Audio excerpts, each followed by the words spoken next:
നമ്മൾ ഒരിക്കലും ചെയ്തു പോയ ഒരു തെറ്റ് സമയം പോകെ പോകെ നമ്മൾ മറന്നു തുടങ്ങിയാലും പക്ഷെ ആ തെറ്റ് ഒരു നാൾ നമ്മളെ തേടി വരും എന്ന് നമ്മൾ ഒരിക്കലും ചിന്തിക്കില്ല, അല്ലേ? അങ്ങനെ നമ്മുടെ ഹീറോയുടെ ജീവിതത്തിൽ സംഭവിച്ച ഒരു കാര്യമാണ് ദ ഗിഫ്റ്റ് എന്ന പേരുള്ള 2015 പുറത്തിറങ്ങിയ ഈ പടം.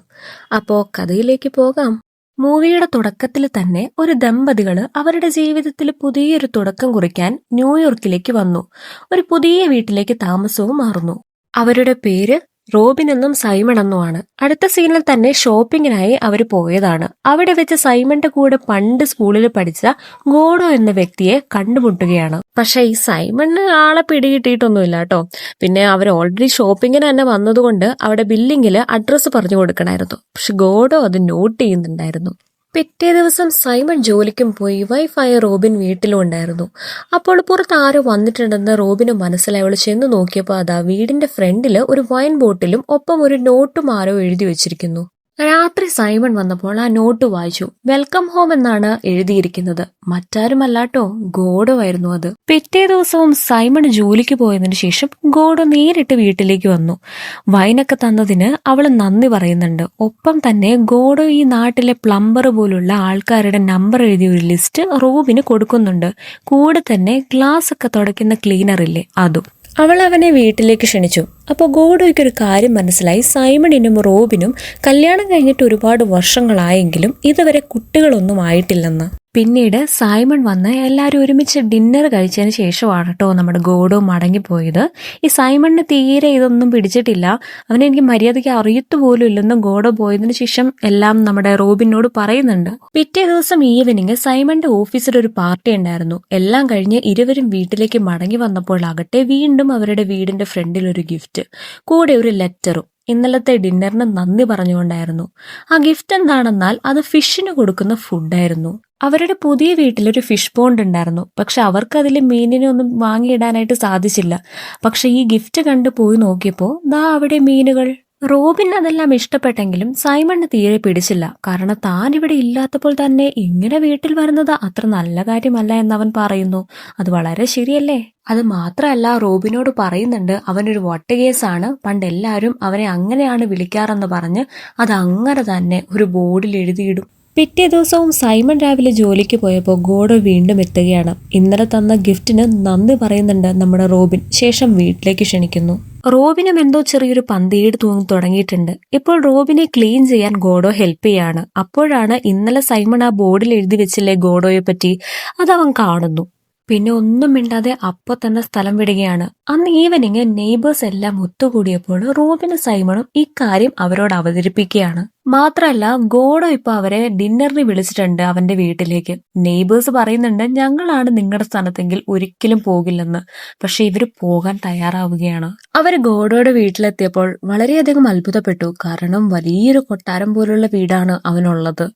പക്ഷെ പെട്ടെന്ന് തന്നെ ഗോഡോയ്ക്കൊരു ഫോൺ കോൾ വന്നതും അവൻ പുറത്തേക്ക് പോയി. ഇതേ സമയം സൈമൺ റോബിനോട് പറയുന്നു, അവൻ നിന്നിലൊരു കണ്ണുണ്ട്, നിന്നെ ഇഷ്ടമാണ്, ഇല്ലെങ്കിൽ ഞാൻ ഇല്ലാത്തപ്പോ തന്നെ എന്തിനു വരണം നമ്മുടെ വീട്ടില് എന്നൊക്കെ.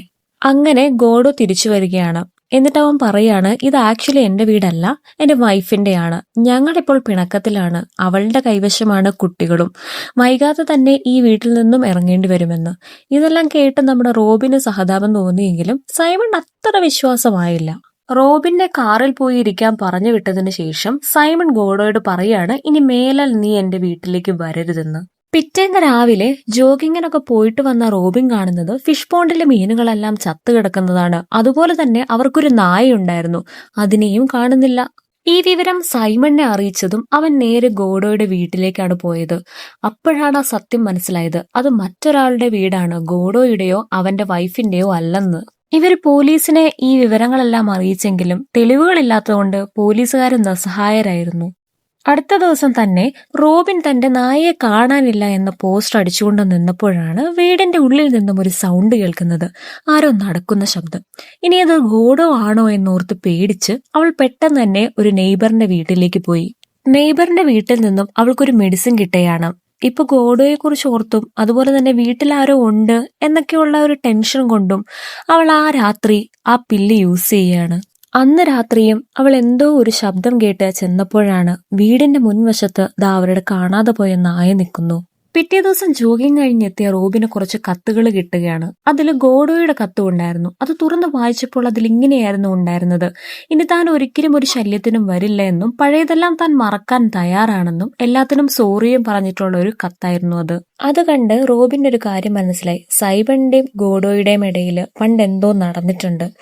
അന്ന് രാത്രി സൈമൺ വന്നപ്പോൾ ഈ കത്ത് കാണിച്ചെങ്കിലും അവൻ പറഞ്ഞു, നിനക്കറിയില്ലേ അവനൊരു വട്ട് കേസാണെന്ന്, മാത്രമല്ല ഇനി അവൻ ഒന്നിനും വരില്ലെന്നും പറഞ്ഞിട്ടുണ്ട്, നമുക്കെല്ലാം മറക്കാം. പക്ഷേ റോബിൻ അതൊന്നും വിട്ടുകളയാൻ കഴിഞ്ഞില്ല. ആ വീട്ടിൽ ആരോ ഉണ്ടെന്ന് അവൾ ഉറച്ചു വിശ്വസിച്ചു. അത് ഗോഡോ തന്നെയാണെന്നും. പെട്ടെന്ന് ഗോഡോ മുന്നിൽ വന്ന് നിൽക്കുന്ന പോലെയൊക്കെ അവൾക്ക് ഫീൽ ചെയ്യാൻ തുടങ്ങി. സൈമൺ ഇതേ സമയം അവന്റെ ഓഫീസ് ജോലി കാര്യങ്ങളെല്ലാമായിട്ട് നല്ല തിരക്കിലായിരുന്നു. കാരണം അവന്റെ വലിയൊരു പ്രൊമോഷൻ കാര്യങ്ങളെല്ലാം നടന്നുകൊണ്ടിരിക്കുന്ന ടൈമാണ്. അങ്ങനെ ഇരിക്കെ പെട്ടെന്ന് വീണ്ടും ഒരു ദിവസം റോബിൻ ഫ്രിഡ്ജിൽ നിന്ന് കുറച്ച് വെള്ളം കുടിച്ചതിന് ശേഷം വീട്ടിനുള്ളിലൂടെ വീണ്ടും ആരോ ഉണ്ടെന്നുള്ളൊരു ഫീൽ അവൾക്ക് വന്നു. അത് നോക്കാൻ പോയതാണ്, പക്ഷേ തലചുറ്റി വീണു. പിന്നെ അവൾ കണ്ണു തുറന്നു നോക്കിയപ്പോൾ അവൾ ബെഡിലുണ്ടായിരുന്നു. ഇതെല്ലാം അവൾ സൈമണിനോട് പറഞ്ഞു. പക്ഷെ അതൊക്കെ ഈ മെഡിസിൻ കഴിക്കുന്നതുകൊണ്ടാണെന്ന് പറഞ്ഞ് അവർ തമ്മിൽ വാക്കുതർക്കം ഉണ്ടാവുകയാണ്. പിന്നെ അവളും കരുതി ആ മെഡിസിനൊക്കെ കഴിച്ചുകൊണ്ട് തന്നെ ആയിരിക്കാമെന്ന്. അങ്ങനെ നാളുകൾ കടന്നുപോയി. ഇപ്പോ റോബിൻ പ്രഗ്നന്റ് ആണ്. ഒരുപാട് വർഷങ്ങൾക്ക് ശേഷമാണ് ഇരുവർക്കും ഒരു കുട്ടി ഉണ്ടാവുന്നത്. അതുകൊണ്ട് തന്നെ അവർ പഴയതിനേലും ഹാപ്പി ആയിരിക്കുന്നു. അങ്ങനെ ഒരിക്കല് റോബിനും നെയ്ബറും കൂടി ഷോപ്പിങ്ങിന് പോയതാണ്. ഗോഡോയെ വീണ്ടും കണ്ടുമുട്ടി. ഇത്തവണ ഗോഡോ വന്ന് സംസാരിച്ചൊന്നുമില്ല. അകലെ നിന്ന് അവളെ ഒന്ന് വീക്ഷിച്ചിട്ട് മാത്രം പോയി. ഇപ്പോഴും അവൻ നമ്മളെ വാച്ച് ചെയ്യുന്നുണ്ടെന്ന് അവൾക്ക് മനസ്സിലായി. റോബിൻ പ്രഗ്നന്റ് ആയതുകൊണ്ട് തന്നെ സൈമണിന്റെ സിസ്റ്ററും അമ്മയും എല്ലാം അവളെ കാണാനായി വന്നിരിക്കുകയാണ്. അങ്ങനെ ഈ ഗോഡോയെ പറ്റി സിസ്റ്ററോട് റോബിൻ തിരക്കുകയാണ്. എന്തോ വലിയ പ്രശ്നം കൊണ്ട് സ്കൂളിൽ നിന്ന് പറഞ്ഞു വിട്ടു ഗോഡോയെ. പ്രശ്നം എന്താണെന്ന് വെച്ചാല് ഗോഡോ ഒരു ഗേ ആണെന്നും ഒരുപാട് ആൺകുട്ടികളെ അബ്യൂസ് ചെയ്തിട്ടുണ്ടെന്നും അത്രേ. ഗോഡോ ഗേ ആയതുകൊണ്ട് തന്നെ പ്രിൻസിപ്പാളിനെ അറിയിച്ചത് സൈമൺ ആണ്. കൂടെ സൈമണിന്റെ ഒരു ഫ്രണ്ടും ഉണ്ടായിരുന്നു. അപ്പോൾ ഗോഡോ ഇങ്ങനെയൊക്കെ ചെയ്യുന്നത് വെറുതെ അല്ല, പ്രതികാരത്തിന് തന്നെ എന്ന് റോബിന് മനസ്സിലായി. പിന്നെ കൂടുതൽ അന്വേഷിക്കാനായിട്ട് അവൾ തീരുമാനിക്കുകയാണ്. ആദ്യം തന്നെ അവൻ അവസാനമായി അയച്ച ആ കത്തില്ലേ, അതൊന്നുകൂടി വായിച്ചു നോക്കി. പക്ഷേ സൈമണിനോട് ഇതൊക്കെ ചോദിച്ചു കഴിഞ്ഞാൽ അവൻ ഒന്നും പറയാൻ പോകുന്നില്ല. അതുകൊണ്ട് തന്നെ സൈമണിന്റെ കൂടെ ഒരു ഫ്രണ്ട് ഉണ്ടായിരുന്നു എന്ന് പറഞ്ഞില്ലേ, അവനെ കാണാനായി അവൾ തീരുമാനിക്കുകയാണ്. അപ്പോൾ അയാൾ പറയാണ്, ഈ ഗോഡോ വളരെ പാവമായിരുന്നു, എന്നാൽ പാവങ്ങളെ കണ്ടെത്തി റാഗ് ചെയ്യലായിരുന്നു ഈ സൈമണിന്റെ പണി. ഗോഡോ ഒരു ഗേ ആണെന്നും ഒരുപാട് കുട്ടികളെ അവൻ അബ്യൂസ് ചെയ്തിട്ടുണ്ടെന്നുമെല്ലാം ഈ സൈമൺ പറഞ്ഞു വരുത്തി. പിന്നീട് ഗോഡോയെ സ്കൂളിൽ നിന്ന് വരെ പുറത്താക്കി. ഗോഡോയുടെ അച്ഛൻ ഈ വിവരം അറിഞ്ഞിട്ട് അവനെ കൊല്ലാൻ വരെ ശ്രമിച്ചിട്ടുണ്ടത്രേ. സൈമണിന്റെ ഒരു കള്ളം കാരണം ഒരാളുടെ ജീവിതം തന്നെയാണ് ഓൾമോസ്റ്റ് തകർന്നത്. വീട്ടിലേക്ക് തിരികെ വന്ന റോബിൻ സൈമണിനോടെല്ലാം ചോദിക്കുന്നുണ്ട്. പക്ഷെ എല്ലാം പണ്ടത്തെ അല്ലേ, എല്ലാം മറക്കാം, അങ്ങനൊക്കെ സംഭവിച്ചു പോയി എന്ന് പറഞ്ഞ് അവൻ വിഷയത്തിൽ നിന്ന് തെന്നി മാറുകയാണ്. അങ്ങനെ അവർ തമ്മിൽ വഴക്കാവുന്നു. ഇനി റോബിന്റെ വഴക്ക് മാറ്റണമെങ്കിൽ സൈമൺ ഗോഡോയോട് ചെന്ന് മാപ്പ് ചോദിക്കണം. അങ്ങനെ സൈമൺ ഗോഡോയോട് മാപ്പ് ചോദിക്കാനായി ചെല്ലുകയാണ്. പക്ഷെ ഗോഡോ ആകട്ടെ അത് അക്സെപ്റ്റ് ചെയ്തില്ല. അവൻ പറയാണ്, നീ ഒരുപാട് വൈകിപ്പോയെന്ന്. ഇത് കേട്ട് ദേഷ്യം വന്ന് സൈമൺ ഗോഡോനെ തല്ലിയിട്ട് പറയാണ്, ഇനി നീ ഞങ്ങളെ ശല്യപ്പെടുത്താനോ വരരുത്, അതുപോലെ തന്നെ ഞങ്ങളുടെ ഇടയിൽ നീ കാരണം ഒരു പ്രശ്നവും ഉണ്ടാവരുതെന്ന്. എന്നാൽ വീട്ടിലേക്ക് തിരിച്ചെത്തിയ സൈമൺ പറയുന്നത്, ഞാൻ അവനോട് മാപ്പ് ചോദിക്കുകയും ചെയ്തു, അവൻ എന്നോട് ക്ഷമിക്കുകയും ചെയ്തു എന്ന്. ഇതൊക്കെ കേട്ടപ്പോഴാണ് റോബിന് കുറച്ച് ആശ്വാസമായത്. അങ്ങനെ ഇരിക്കെ നമ്മുടെ സൈമണ് ജോലിയിൽ പ്രൊമോഷൻ ലഭിച്ചു. അതിന്റെ പാർട്ടി വീട്ടിൽ നടക്കുകയായിരുന്നു. അപ്പോഴാണ് അവന്റെ വീട്ടിലേക്ക് ആരുടെയോ ഒരു ആക്രമണം നടന്നത്. കല്ലൊക്കെ എറിഞ്ഞ് വിൻഡോ ഒക്കെ തകർത്തെറിഞ്ഞു. അവരാദ്യം വിചാരിച്ചു അത് ഗോഡോ ആയിരിക്കുമെന്ന്. അവരെല്ലാരും ചേർന്ന് അയാളെ പിടികൂടി. അത് ഡാനി എന്നൊരു വ്യക്തിയായിരുന്നു. സൈമന്റെ കൂടെ ഓഫീസിൽ വർക്ക് ചെയ്യുന്ന ആളാണ് ഈ ഡാനി. ഡാനിക്ക് കിട്ടേണ്ട പ്രൊമോഷനാണ് ഇപ്പോൾ സൈമണിന് കിട്ടിയിട്ടുള്ളത്. കാരണം അവരുടെ ബോസിനോട് ഡാനിയെ പറ്റി ഇല്ലാത്തത് പറഞ്ഞു കൊടുത്തു ഈ സൈമൺ. അതുകൊണ്ട് തന്നെ ഡാനിയെ ജോലിയിൽ നിന്ന് വരെ പിരിച്ചുവിട്ടു. നമ്മൾ വിചാരിക്കുന്ന പോലെ അത്ര മാന്യനൊന്നുമല്ല ഈ സൈമൺ. പണ്ടൊക്കെ ഇങ്ങനത്തെ വേലത്തരങ്ങളൊക്കെ കാണിച്ചിട്ടുണ്ടെങ്കിലും ഇപ്പോൾ ആള് ജെനുവിനാണെന്നാണ് റോബിൻ വരെ വിചാരിച്ചത്. പെട്ടെന്നാണ് റോബിന്റെ പ്രസവവേദന വരുന്നത്. ഇതെല്ലാം കേട്ടിട്ടാവണം പെട്ടെന്ന് തന്നെ അവൾ ഹോസ്പിറ്റലിൽ എത്തുകയും ചെയ്തു. അങ്ങനെ അവളൊരു ആൺകുഞ്ഞിന് ജന്മവും നൽകി. അങ്ങനെ സന്തോഷിച്ചു നിന്നിരുന്ന സൈമൺ ഒരു കോള് വരികയാണ്. അത് ഓഫീസിൽ നിന്നായിരുന്നു. അവന്റെ കള്ളത്തരങ്ങളെല്ലാം പിടികൂടി അവനെ ഓഫീസിൽ നിന്ന് പറഞ്ഞു വിട്ടു എന്ന് പറയാൻ വേണ്ടി വിളിച്ച ഒരു കോളായിരുന്നു അത്. ഇപ്പോൾ സൈമൺ വീട്ടിലേക്ക് പോവാൻ തയ്യാറെടുക്കുകയാണ്. റോബിനോട് എന്തെങ്കിലും വേണോ എന്ന് ചോദിക്കുന്നുണ്ട്. അപ്പോൾ അവൾ പറയുകയാണ്, ആ വീട്ടിലേക്ക് ഇനി ഞാനില്ല, അതും നിങ്ങളുടെ കൂടെ. എല്ലാം നമുക്ക് വന്നിട്ട് സംസാരിക്കാം എന്ന് പറഞ്ഞ് അവൻ വീട്ടിലേക്ക് ചെന്നപ്പോഴാണ് ദാ വീണ്ടും വീട്ടിന്റെ മുന്നിൽ ഒരു ഗിഫ്റ്റ് ഇരിക്കുന്നു. ഇത്തവണ ഹോസ്പിറ്റലിൽ നിന്ന് സൈമൺ പോയ പുറകെ തന്നെ ഗോഡോ എത്തി. ആദ്യം അവൾ ഒന്ന് പേടിച്ചെങ്കിലും വീണ്ടും സംസാരിക്കാൻ തുടങ്ങി. ഇത്തവണ അവൻ ദേഹം മുഴുവനും മുറിവേറ്റ ഒരു രൂപത്തിലാണ് വന്നത്. എന്താ ഉണ്ടായതെന്ന് റോബിൻ ചോദിച്ചപ്പോൾ അവൻ പറയുകയാണ് എല്ലാം സൈമണിന്റെ പണിയാണെന്ന്. അപ്പോൾ വീണ്ടും റോബിന് സൈമണിനോടുള്ള ദേഷ്യം കൂടുകയാണ് ചെയ്തത്. ഇതേ സമയം തന്നെ സൈമൺ ആ ഗിഫ്റ്റ് ബോക്സ് തുറക്കുകയാണ്. അതില് കുഞ്ഞിനെ കിടത്തുന്ന ഒരു തൊട്ടിലുണ്ടായിരുന്നു. അതുപോലെ തന്നെ 1, 2, 3 എന്ന് എഴുതിയ 3 ബോക്സും. അതിൽ ഒന്നാമത്തെ ബോക്സ് തുറന്നപ്പോൾ അതൊരു താക്കോലായിരുന്നു.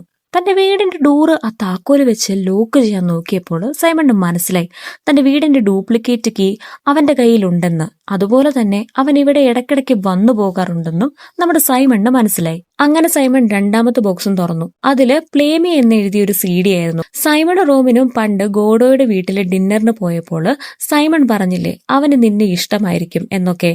അന്നത്തെ അവരുടെ ആ ഒരു ഫുൾ കോൺവെർസേഷൻ ആയിരുന്നു ആ CD-യിൽ. അങ്ങനെ ലാസ്റ്റ് ആ മൂന്നാമത്തെ ബോക്സും തുറന്നു. അതിൽ വാച്ച് മീ എന്ന് എഴുതിയ ഒരു CD ആയിരുന്നു. ഇവർ പോലും അറിയാതെ ഗോഡോ അവരുടെ വീട്ടിൽ നിന്ന് പകലും രാത്രിയും എല്ലാം പകർത്തിയെടുത്ത ഒരു വീഡിയോ ആയിരുന്നു അത്. അതില് പണ്ട് റോബിൻ തലചുറ്റി വീണില്ലേ, അതുവരെ ഉണ്ടായിരുന്നു. അതായത് അന്ന് റോബിൻ കുടിച്ച വെള്ളത്തില് ഈ ഗോഡോ ഡ്രഗ്സ് ചേർത്തിരുന്നു. ശേഷം അവളുടെ മേത്ത് കയറിയിരിക്കുന്ന പോലെ വീഡിയോ പകർത്തിയെടുത്തു. എന്നിട്ട് അവളുടെ വസ്ത്രങ്ങൾ അഴിച്ചു മാറ്റുന്നത് പോലെ, അതായത് റോബിനെ അവൻ യൂസ് ചെയ്യുന്നതായിട്ടാണ് ആ വീഡിയോയിൽ പറയുന്നത്. ഇത് കാണുന്ന ഏതൊരു മനുഷ്യന്റെയും അവസ്ഥ എന്തായിരിക്കും? ഇതൊന്നും ചിന്തയാൻ കൂടെ ബാക്കിയുള്ളവർക്ക് കഴിയില്ല. ഒന്നുകൂടെ ഒന്ന് ആലോചിച്ചാല് ഇത്രയും നാളെ കുഞ്ഞുങ്ങൾ ഉണ്ടാവാതിരുന്ന ഇവർക്ക് പെട്ടെന്ന് കുഞ്ഞുങ്ങൾ ഉണ്ടായത്, അതായത് ശരിക്കും പറഞ്ഞാല് ഇപ്പോൾ ജനിച്ചിരിക്കുന്ന ഈ കുഞ്ഞ് ഒരുപക്ഷെ ഗോഡോയുടെ ആയിരിക്കുമോ? അങ്ങനെ സൈമൺ പെട്ടെന്ന് തന്നെ തന്റെ ഭാര്യയും കുഞ്ഞിനെയും നോക്കാനായിട്ട് ഹോസ്പിറ്റലിലേക്ക് ചെന്നതാണ്. പക്ഷെ അവിടെ അവരെ കണ്ടില്ല. അവൻ പുറത്തേക്ക് ചെന്ന് നോക്കിയപ്പോൾ അതാ ഗോഡോ ലിഫ്റ്റ് ഇറങ്ങി പോകുന്നു. അങ്ങനെ സൈമൺ താഴെ ചെന്നിട്ടും ഗോഡോയെ കാണുന്നില്ല. മൊത്തത്തില് ഭ്രാന്ത് പിടിച്ച ഒരവസ്ഥ. പെട്ടെന്ന് തന്നെ സൈമണിന് ഗോഡോയുടെ ഒരു കോള്. എന്താ സൈമൺ, ഈ കാര്യം നീ റോബിനോട് പറയുന്നോ അതോ ഞാൻ പറയണോ? ദയവേത് റോബിനോടൊന്നും പറയല്ലേ എന്ന് പറഞ്ഞ് സൈമൺ കെഞ്ചുവാണ്. ഇത് കണ്ട ഗോഡോ പറയുവാണ്, നീ പേടിക്കണ്ട, ഞാൻ അവിടെ ഒന്നും ചെയ്തിട്ടില്ല. ഇനി ഒരു പക്ഷെ ചെയ്തിട്ടുണ്ടാവുമോ? ഇനി ഒരു പക്ഷെ നിന്നോട് സത്യം പറഞ്ഞാലും നിനക്ക് ഏതാ വിശ്വസിക്കേണ്ടതെന്ന് അറിയില്ല. എന്നിട്ട് ഗോഡോ പറയാണ്, നീ ഒരു കാര്യം ചെയ്യ്, നീ പോയി ആ കുഞ്ഞിന്റെ മുഖത്തേക്കൊന്ന് നോക്ക്. ഇത് കേട്ട സൈമൺ അവരെ പോയി കാണുകയാണ്. മനസ്സിന് ഇങ്ങനെ ഒരു സംശയം വെച്ച് നോക്കിയാല് അത് ഗോഡോയുടെ കുഞ്ഞാണെന്നല്ലേ അവന് വിശ്വസിക്കാൻ കഴിയൂ. സൈമൺ അങ്ങനെ വിഷമിച്ച് അവിടെ തന്നെ നിൽക്കുകയാണ്. ഇത് കണ്ട ഹരം കൊണ്ട് ഗോഡോ അവിടുന്ന് മടങ്ങുകയാണ്. ആ സീനിൽ മൂവി അവസാനിക്കുന്നു. കള്ളം പറയുന്നവർക്ക് അല്ലെങ്കിൽ തെറ്റ് ചെയ്യുന്നവർക്ക് എത്ര വൈകിട്ടാണെങ്കിലും അവർക്ക് കിട്ടാനുള്ളത് കിട്ടിയിരിക്കുമെന്ന് കാണിക്കുന്ന ഒരു മൂവിയാണ് ദ ഗിഫ്റ്റ്.